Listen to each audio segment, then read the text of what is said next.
नमस्कार दोस्तों, SPF news channel में आपका स्वागत है। आज हम जो है अपने ख़ास शख्सियत प्रोग्राम के अंतर्गत एक चिकित्सक से मुलाकात कराते हैं जिनका नाम डॉक्टर शाश्वत विद्याधर है, जो एक प्रख्यात चिकित्सक हैं, एमबीबीएस एमडी हैं। उनसे हम जानेंगे कि वो कोविड-19 के बारे में क्या कहेंगे और जनता को वो क्या संदेश देना चाहते हैं, किस तरीके कोविड-19 के लक्षण होते हैं और कैसे बचाव करना है। मास्क के बारे में भी वो विशेष रूप में बताएंगे। सेंट मेरी हॉस्पिटल के ओनर डॉक्टर शाश्वत विद्याधर जी हैं, जिनसे हम पूछेंगे कोरोना वायरस क्या है, कोविड-19 इसके बारे में हमें विस्तार से बताएंगे और हम ये पूछना चाहेंगे क्या इसमें लक्षण होते हैं और पब्लिक जो है, यहाँ की जनता है, देश की जनता है, उसको क्या संदेश देना चाहिए। डॉक्टर साहब, सबसे हमारे चैनल में आपका स्वागत है। डॉक्टर साहब, ये बताइए कि कोविड-19 है, ये तेजी से पैर पसार रहा है भारत में भी और बल्कि पूरे विश्व में। लगभग पूरे विश्व में काफी पेशेंट हो गए हैं और भारत में भी 12 लाख के ऊपर हो चुके हैं। डॉक्टर साहब, इसमें क्या आप एडवाइस देना चाहेंगे, किस तरीके के पेशेंट को जागरूकता करना चाहेंगे और क्या संदेश देना चाहते हैं भारत की जनता को, उत्तर प्रदेश की जनता को? जी देखिए, इस समय सबसे पहले सब लोग को ये जानना बहुत ज़रूरी है कि इस समय इस बीमारी की अभी तक वैक्सीन तैयार नहीं हुई है, कोई सटीक इलाज नहीं है। कुछ एंटीवायरल ड्रग्स आई हैं जैसे फेपिनावीर, लेकिन ये फेपिनावीर जो भी है अभी फिलहाल सटीक इसके भी रिसर्च चल रहे हैं। अभी 3rd फेज ट्रायल के रिजल्ट आने बाकी हैं या कुछ दिन पहले आए हैं। तो इसमें सबसे सही यही रहेगा, आम जनता से मैं यही कहना चाहूँगा कि एक सकारात्मक सोच रखें, एक बेहतर रोग प्रतिरोधक क्षमता अपनी रखें और अपनी एक संतुलित आहार, एक डाइट अपनी अच्छी रखें। यही सब एक सुरक्षा कवच कोरोना वायरस के अगेंस्ट एक बना सकते हैं। सबसे पहले तो अपनी रोग प्रतिरोधक क्षमता अच्छा करने के लिए सबसे पहले जो विटामिन सी रिच फ्रूट्स हो गए जैसे कि संतरा, नींबू, हरी सब्जियां हो गई, पालक, गरम पेय हो गए, ये सब चीज़ें का सेवन जरूर करें। अखरोट और बादाम भी ले सकते हैं। रात में अखरोट बादाम को भिगोया और सुबह ले लिया। विटामिन डी का सोर्स सबसे अच्छा हमारे प्राकृतिक सूरज की रोशनी है। 20 मिनट जो है सुबह की एक सूरज की रोशनी जरूर ले लें डेली। अगर पर्याप्त नहीं हो पा रहा है या पर्याप्त नहीं मिल पा रही है सूरज की रोशनी या किसी वजह से नहीं डेली जो है सूरज की रोशनी में आ पा रहे हैं, तो डेली एक हफ्ते में एक बार विटामिन D3 के सप्लीमेंट्स आते हैं 60,000 इंटरनेशनल यूनिट के, वो हफ्ते में एक बार जरूर है। साथ ही साथ जो एल्कलाइज जो डाइट होती है, जैसे एल्कलाइन, जिसमें बहुत जैसे एल्कलाइन रिच फूड्स होते हैं, उनका भी सेवन करें, इससे भी इम्यूनिटी बढ़ती है। और कुछ अध्ययन में ये भी आया है कि कैक्टस की सब्जियां, जैसे कैक्टस की सब्जी बनाकर भी खा सकते हैं, जिसे नागफनी कहते हैं, तो नागफनी की सब्जी से भी इम्यूनिटी काफी अच्छी होती है। संतरे का जूस पी सकते हैं डेली, नींबू पानी सुबह उठ के डेली पी सकते हैं और ठंडी चीजों का सेवन ना करें। इस बार गर्मी जो है, गर्मी का मौसम भी है, तो लोग सोचते हैं कोल्ड ड्रिंक पी लें, आइसक्रीम खा लें, ठंडी चीजें ले लें, लेकिन नहीं। इस समय बेहतर सबके लिए यही होगा कि गुनगुनी चीजें लें, ज्यादा ठंडी चीजें ना लें।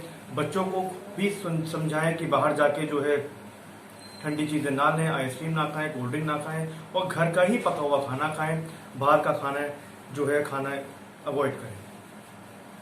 साथ ही साथ जो है इस समय ये भी देखा गया है कि सिंस ये वायरस जो है एक ह्यूमन जीनोम और एनिमल जीनोम के म्यूटेशन से बना है, सो बेहतर यही रहेगा कि जो है नॉनवेज का ज्यादा सेवन इस समय ना करें। हालांकि रिसर्च में ये अभी तक पुष्टि नहीं हुई है कि नॉनवेज खाने से ये वायरस का संक्रमण होता है या नहीं, लेकिन फिर भी एक अवॉइड करना एक बेहतर चीज। और साथ ही साथ ये बेहतर ये भी रहेगा अगर नॉनवेज कभी किसी को खाने का बहुत मन कर रहा है तो उसको अच्छे से पका लें। ये देखा गया कि 70 डिग्री सेल्सियस टेम्परेचर पे ये वायरस जो है मर जाता है या निष्क्रिय हो जाता है।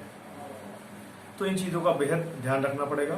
साथ ही साथ लोगों को अपने ये भी ध्यान रखना है कि सोडियम हाइपोक्लोराइड एक सोल्यूशन जो है उससे अपने घर में पोछा लगाएं और साथ ही साथ अपने हाथ को सैनिटाइज करते रहें। हर 3-3, 4-4 घंटे पे हाथ को अपने सैनिटाइज करें और सबसे अच्छी चीज जो है वो साबुन से अपना हाथ धोएं। कम से कम 15 से 20 सेकंड तक साबुन से हाथ धोएं। अगर साबुन नहीं है तो पेपर सोप से हाथ धोएं, या ये पेपर सोप भी नहीं है तो फिर हैंड सैनिटाइजर से अपना हाथ को 15-20 सेकंड के लिए हमेशा अपने हाथ को सैनिटाइज करते रहें। सबसे और इससे भी जरूरी चीज ये है सोशल डिस्टेंसिंग, या उससे बेहतर टर्म है फिजिकल डिस्टेंसिंग। फिजिकल डिस्टेंसिंग एक जरूर मेंटेन करें, भीड़ भाड़ एरिया में जाना अवॉइड करें, क्योंकि इस समय कुछ ऑफिस वगैरह खुल गए हैं, तो बेहतर ये रहेगा अपने खुद जो है अपना जो है सोशल फिजिकल डिस्टेंसिंग मेंटेन करें, और घर से बाहर बिना मास्क लगाए ना जाए।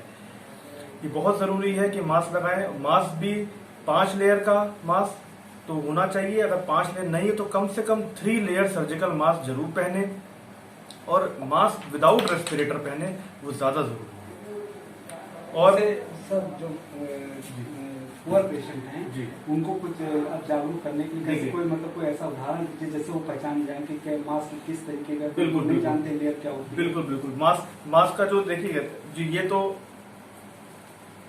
इस मास्क में भी हम देख सकते हैं कि इस मास्क में ये कम से कम 3 लेयर का मास्क है ये।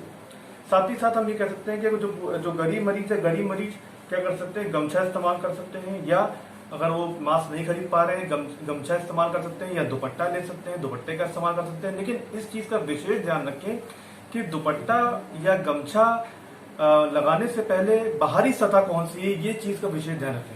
कई बार होता है कि जो लोग गमछा या दुपट्टा या रुमाल लगा लेते हैं लेकिन बाहरी सतह को पहचान नहीं पाते हैं, जब हटाते हैं और दोबारा जब लगाते हैं तो वो कई बार ऐसा ना हो जाए कि उल्टा लगा दें। तो ये चीज का विशेष ध्यान रखना है कि हमने बाहरी सतह कौन सी रखी है और अंदर की सतह कौन सी रखी है। कई बार हम जैसे बाहर गए गमछा पहना, लेकिन पलट के वापस आए, फिर वापस बाहर गए तो उल्टा पहन लिया, तो उससे क्या होगा, बाहर कोई वायरस का जो संक्रमण अगर बाहर की सतह पे होगा तो वो अंदर पलट के आने की संभावना हो सकती है। तो सबसे जो विशेष ध्यान हमें रखना है गमछा या दुपट्टा या रुमाल लगाने में यही है कि हमें सतह का पता होना चाहिए। कोई मार्क बना ले कि या कोई इसमें मार्क बना ले कम से, या उसका डिफरेंस, कलर का डिफरेंस होना चाहिए कि बाहरी सतह है या अंदर की सतह है। और उसको 3 लेयर में जो है, कम से कम 3 लेयर में रुमाल को, दुपट्टे को या गमछे पे पहने। तो कैसे पता करें, जैसे मान ली मोमबत्ती जैसे जलाते हैं, बिल्कुल, और कम से कम जैसे मान के चलिए जो हम कह रहे हैं कि कम से कम 5 लेयर मास्क या 3 लेयर मास्क होना चाहिए। कभी कभी देखा गया है कि कुछ लोग जो है चीप मास्क वगैरह इस्तेमाल कर लेते हैं, या वो उनकी मजबूरी होती है कि वो जो है इतना महंगा मास्क नहीं खरीद पाते हैं, लेकिन फिर भी उनके लिए बेहतर ये रहेगा कि 3 लेयर का अपना गमछा या दुपट्टा या रुमाल बांध लें। एक मास्क की अच्छा है या कितना अच्छा है, इसका बेहतर ये हम तब जजमेंट तब कर सकते हैं, जान तब सकते हैं, हम घर ही पे अपना इसको टेस्ट कर सकते हैं। एक मोमबत्ती को हम जला लें, मास्क पहने, मास्क को पहनने के बाद जो है हम उसको फूकें, मास्क के अंदर से फूकें। अगर मोमबत्ती, अब यहाँ पे मोमबत्ती जला ले, उसको मास्क के अंदर से फूकें, अगर बुझ जाती है, आग बुझ जाती है अंदर से फूकने से, तो इसका मतलब मास्क इफेक्टिव नहीं है, उस मास्क को मत पहने। अगर आग नहीं बुझती है तो वो मास्क इफेक्टिव है। तो इस चीज का विशेष ध्यान रखें। इससे हम घर से अपने टेस्ट कर सकते हैं। कई बार इस समय बहुत अलग अलग जो है रेट्स के मास्क मिल रहे हैं, बहुत सारे वैरायटी के मास्क मिल रहे हैं, तो लोग कंफ्यूज हो जाते हैं कौन सा बेहतर है कौन सा नहीं। तो ये एक सर्जिकल मास्क या मास्क से हम अपने घर पे खुद ही टेस्ट कर सकते हैं कि कौन सा मास्क अच्छा है और कौन सा अच्छा नहीं। Sir what about the asthmatic patient? देखिए, जो अस्थमा के पेशेंट्स हैं और या फिर सीओपीडी के पेशेंट्स हैं या फेफड़ों की किसी बीमारी के मरीज हैं, तो उनके लिए बेहतर ये रहेगा वो सूती कपड़े के जो है मास्क पहने। सूती कपड़े के मास्क खुद ही जो है घर पे ही बना सकते हैं, उसका मास्क बेहतर रहेगा उनके लिए।